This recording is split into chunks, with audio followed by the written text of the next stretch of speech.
Dwi'n Erin. Dwi'n Safar. Dwi'n Caris. Heddiw byddwn ni'n siarad am llyfr Merch Ar-Lein. Mae'r llyfr Merch Ar-Lein yn dechrau gyda dechrau blwyddyn newydd yn yr ysgol. Mae neb wedi gweld nhw ar ôl aeth ar goll o band. Wedyn, roddodd Megan gwahoddiad i Penny i weld ei ysgol, roedd hi'n mynychu.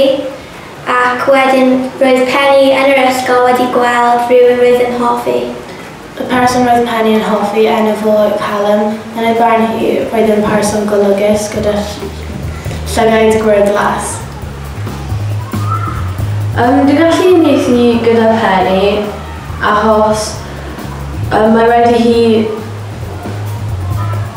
dechrau ysgol newydd a mae hi angen creu ffrindiau. A hefyd mae hi'n hoffi ffotograffiaeth. Dwi'n hefyd yn hoffi Penny achos mae hi'n cael personoliaeth hapus a dwi'n gallu unieithu gyda hi. Byddai fi'n rhoi fe marc 8 allan o 10. Cytuno gan. Dwi'n anghytuno gan roi 7 allan o 10. Yr oedran byddwn ni'n dweud am y llyfr yma yw 12 i 15 mlynedd.